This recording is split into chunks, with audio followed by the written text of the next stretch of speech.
안녕하세요, 수입니다. 오늘은 잘 풀리는 사람 곁에는 이런 사람이 없다 라는 주제로 함께 하겠습니다. 장성한 자녀들을 둔 부모님들은 다 공감하실 거예요. 애들이 학교 다닐 때 좋은 친구 만나야 돼 이런 소리 부모님들이 이제 하시잖아요. 근데 이제 사회생활을 시작하고 나서는 정말 기도하는 마음이 돼요. 주변에 좋은 사람들로 채워주세요. 이렇게 종교랑 관계없이 모든 부모들의 마음이에요. 왜냐하면 사람 때문에 흥하기도 하고 사람 때문에 망하기도 하고 알게 모르게 영향을 참 많이 받거든요. 꼭 자식뿐이 아니죠. 나이가 뭐 30이든 40이든 아니면 저처럼 50대라도 주변에 이제 사람을 좋은 사람으로 이제 채우는 거, 나쁜 영향을 주는 사람을 이렇게 멀리하는 거 아주 중요해요. 그것도 더 중요한 건요. 혹시 나는 남한테 나쁜 영향을 주고 있지 않나? 이거 스스로 경계하는 것도 중요합니다. 오늘은 이런 얘기를 함께 나눠볼 건데요. 내가 그런 사람이 돼서도 안 되고 또 그런 사람이 주변에 있다면 어쨌든 나쁜 영향을 받지 않게 이렇게 멀어져야 되는 그런 타입. 그래서 결국 내 인생에 좋은 영향을 받는 사람들로 주변을 채우는 어떤 그런 방법에 대해서 우리 함께 나눠보도록 하겠습니다. 자, 잘 풀리는 사람 곁에는 어떤 사람이 없을까요? 첫 번째는요, 말과 행동이 다른 사람이에요. 사실 말과 행동이 100% 똑같은 사람은 없어요. 제가 가슴에 손을 이렇게 얹고 생각을 해봐도 나는 말과 행동이 똑같은가? 아니란 말이죠. 고이든 아니든 아무튼 차이가 있게 마련이에요. 중요한 건 얼마나 차이가 나느냐, 이게 중요해요. 언젠가 이제 몇몇 지인들이 모여서 사람을 잘 구분하는 방법에 대해서 막 이야기를 하고 있었어요. 근데 어떤 이제 지인이 뭐라고 얘기하냐면 막 웃으면서 인사했는데 돌아서선 표정 확 돌변하는 사람, 이런 사람들은 믿지 않는다고 해서 다들 막 폭소가 터졌어요. 그런 거 있잖아요. 안녕하세요, 안녕하세요. 딱 돌아서면 딱 이렇게 딱 무표정이 딱 바뀌는 사람들. 그 지인의 주장이 뭔가 하면 누군가한테 정말 호의를 가지고 그 사람이 진심으로 반가워서 인사를 했으면 돌아서서도 한참 동안 그 웃음기가 묻어 있다는 거예요. 정말 일리가 있지 않아요? 근데 그 마음이 굉장히 가식적인 사람은 이렇게 막 웃고 돌아서서는 무표정, 웃고 돌아서서는 무표정, 이렇게 될 수 있다는 거죠. 그래서 막 또 놀리느라고 그러면 웃음기가 얼마나 유지돼야지 그게 진심이야? 10초? 5초? 막 이러면서 막 놀려먹었어요. 생각해보면 참 그 주장이 일리가 있다 이런 생각이 들어요. 겉으로는 상냥하고 맞장구 친다 하지만 돌아서서 태도가 완전히 바뀐다면 뭐 진심이 아닌 거죠. 회사에서도 조심하셔야 돼요. 앞에서는 너무 멋지세요. 발표하는 거 정말 아나운서 같으세요. 이렇게 얘기하고 뒤에 돌아서서는 너무 쇼맨십 아니야? 내용은 부실하지. 뭐 이러면서 뒷담하는 사람 여러분 보신다면 무조건 경계경보예요. 삐뽀 삐뽀 경계경보입니다. 멀어져야죠. 내 얘기를 그렇게 할 거니까 다른 데 가서 가까워서 좋을 게 하나도 없죠. 후배 직원들도 여러 유형이 있어요. 막 눈치가 막 빠른 직원이 있어요. 불편해 보이기만 하면 와서 뭐 찾으세요, 팀장님? 뭐 필요한 거 있으세요? 그런 직원 이쁘죠. 근데 필요한 걸 막 찾으고 말씀만 하세요. 제가 원래 눈치 하나는 굉장히 빨라요. 뭐 돌아가는 상황 전체를 컨트롤해야 프로지요. 이렇게 말로 하고 실제로 정작 자기 업무에는 집중을 못해요. 그냥 남 눈치 보는 거에 빠른 거예요. 프로라는 말을 뱉었으면 프로답게 해야 되는데 그렇지 못하다면 그 말을 아니함만 못하다는 겁니다. 전화로도 알 수 있어요.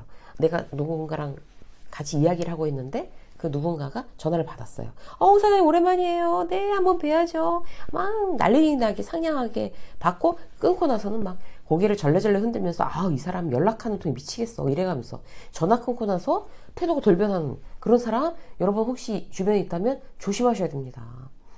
우리 봐야죠. 연락드릴게요. 우리 조만간 밥 한번 먹어요. 이런 얘기 하잖아요. 그러고 나서 다시는 연락이 안 온다면 그 사람은 바쁘기보단 나한테 관심 없는 거예요. 정말 바빠서 밥 못 먹을 것 같은 사람은요, 밥 먹자는 얘기를 안 해요.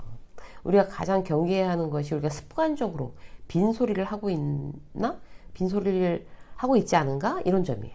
만약 나한테도 이런 습관이 있다면 오늘부터 이렇게 싹둑 잘라서 고치도록 하시자고요. 자, 두 번째.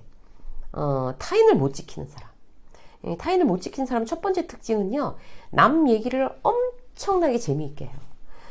회사에서 이제 동료가 있어요. 부장이랑 같이 지방 출장 갔다 온 거예요. 근데 그 지방에서 거래처랑 미팅 끝나고 이제 접대를 받았는데 우리 부장이랑 그쪽 사장이랑 둘 다 술이 막 여기까지 취해서 말도 아니었다는 둥 막 흉내 내면서 얘기를 전하니까 다들 막 재밌어서 웃고 난리 났어요.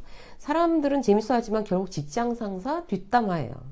내 얘기도 어디 가서 저렇게 하겠구나. 이렇게 생각하면 딱 맞는 거죠. 차라리 재미없어도 자, 출장 어땠어? 부장님이랑 가니까 피곤했지? 이렇게 누가 물어봐도 아니 그냥 그랬어요. 별거 없었어요. 뭐 저녁 먹고 쉬었죠 뭐. 이러면 진짜 재미없죠 그 사람. 근데 이런 사람이 훨씬 직장생활 잘하는 사람이에요. 직장 상사도 알아요. 그 자리에 없어도. 아, 김 대리는 나 술 먹은 얘기 동네방네 떠들고 돌아다니겠구나. 박 대리는 그냥 입 다물고 있겠구나. 저절로 알게 된단 말이에요. 직장생활 함께 하다 보면 결국 장기적으로 볼 때 박 대리가 훨씬 직장생활 수월하게 하게 될 게 자명합니다. 자, 두 번째 특징. 타인을 못 지킨 사람 두 번째 특징은요. 남의 불행을 즐기는 사람이에요. 이 부분 참 어렵죠. 특히 조직에서 동료가 이제 개인적으로 어떤 어려움을 겪을 때, 예를 들어서 뭐 아프다거나 경제적으로 문제가 있어서 어려움을 겪을 때 안타까워하고 도와줄 수 있는 부분은 기꺼이 도와주죠. 그런 부분에 대해서는 이제 진심으로 안타까워해요. 그런데 동료가 거래처 비딩에서 떨어졌어요. 굉장히 열심히 준비했다가 그럼 겉으로는 아 속상하겠다 어떡하냐 이렇게 위로하지만 속으로는 은근히 즐기는 사람이 있을 수 있어요. 왜? 경쟁자니까. 근데 이거를 막 대놓고 그런 남이 잘못된 거에 대해서 막 정말 깨소금이다 이러면서 통쾌해하는 그런 티가 유난히 많이 나는 사람, 유난히 그런 남의 잘못됨을 즐기는 사람, 이런 사람들은 조용히 이제 이렇게 멀리 하시는 게 좋습니다. 넌 내가 떨어진 게 좋구나 이렇게 열받을 일이 아니라 그렇게 나의 불행을 티나게 즐기는 사람은 가까이 하지 말아야지 이렇게 생각하시면 쉽단 말이에요. 이렇게 생각하시면 이게 맞는 거란 말이죠. 자, 세 번째, 지나치게 계산적인 사람이에요. 이런 유형은요, 자기가 굉장히 손해보지 않고 약은 줄 알아요. 근데 착각이죠. 정말 약은 사람은요, 자기가 계산적인 사람이라는 걸 티를 안 내죠. 남한테 티내며 계산적인 사람의 특징 알아볼까요? 첫 번째, 필요할 때만 연락해요. 이런 사람 있죠, 우리 주변에. 한동안 연락 없다가 필요한 거 있을 때 연락하는 사람. 지인이 리조트 회사의 직원이에요. 성수기 때 방 좀 예약할 수 없냐고 1년에 딱 한 번씩 연락하는 친구도 있다는 거예요. 아무리 리조트 직원이라도 지금은 방 못 구한다. 그럼 아쉬워하면서 그래 한번 보자. 우리 조만간 봐야지. 이러면서 전화 끊고 그 다음 해 성수기까지 연락 안 하는 거죠. 여행사에 있는 직원도 평생이 그렇대요. 비행기표 구해줘, 방 구해줘, 호텔 구해줘. 이렇게 할 때만 전화하는 사람. 사실 고맙죠. 매출 되니까. 그런데 그런 친구는 친구로 여겨지지 않는다는 거예요. 필요에 의해서 만나는 관계. 연락이 오면 필요한 거 해결해주고 대가를 받는 관계. 그 이상도 그 이하도 아니니까. 이런 사람과는 관계의 발전이 없는 거죠. 자, 지나치게 계산적인 사람 두 번째는요. 책임 안 지는 사람. 이런 유형은 절대 자기의 잘못 인정하지 않아요. 늘 상황과 사람 탓으로 이제 합리화시키죠. 회사 이런 사람들의 별명이 흔히 이제 막 미꾸라지, 뭐 이렇게 되기 쉽죠? 어느 회사나 있잖아요. 우리 회사 미꾸라지는 누구, 막 이런 거. 이런 유형과도 가능한 함께 엮이지 않아야 돼요. 긍정적인 영향이 없잖아요. 예를 들어서 영업팀에서 이번 매출이 최하위예요. 그러면은 그 영업팀장이 뭐라고 그래요? 팀원들 역량이 부족해서, 맨파워가 약해서 이런 오합지졸 데리고 이 정도 매출 낸 것만 해도 뭐 기적이다 이렇게 핑계 대는 거죠. 혹은 영업에서 죽기 살기로 하면 뭐해? 마케팅이 받쳐주질 않는데 구멍가게도 그렇게 홍보하진 않겠다 이래가면서 결국 팀장이란 사람이 경기가 안 좋다부터 시작해서 남 탓만 하는 유형이라면 주변에 사람 남아나지 않습니다. 이렇게 핑계만 대는 동료나 상사, 후배가 있다면 그 사람이랑은 일단 일하지 않는 편을 선택하셔야 돼요. 그래야 현명한 거죠. 그리고 또 하나, 나는 혹시 이제 회사에서나 아니면 다른 데서라도 무슨 일만 있으면 핑계거리 혹시 찾고 있지 않나? 이렇게 생각해 봐야 돼요. 내 곁에 있는 사람들을 다 이렇게 밀어내는 습관이기 때문에 그렇습니다. 이런 습관이 있다면 그 습관도 오늘부터 싹둑 이렇게 잘라내 버리시자고요. 자, 오늘은요, 여러분들과 함께 잘 풀리는 사람 곁에는 이런 사람이 없다. 이런 이야기를 세 가지로 나눠봤어요. 여러분 주변에 이런 사람이 있으면 멀어지시고 혹시 내가 그런 사람이 되지 않는지 다시 한번 스스로를 경계해서 오늘도 한 뼘씩 성장하는 우리 모두가 되었으면 좋겠습니다. 유세민 직장서 오늘 여기까지 하겠습니다. 고맙습니다.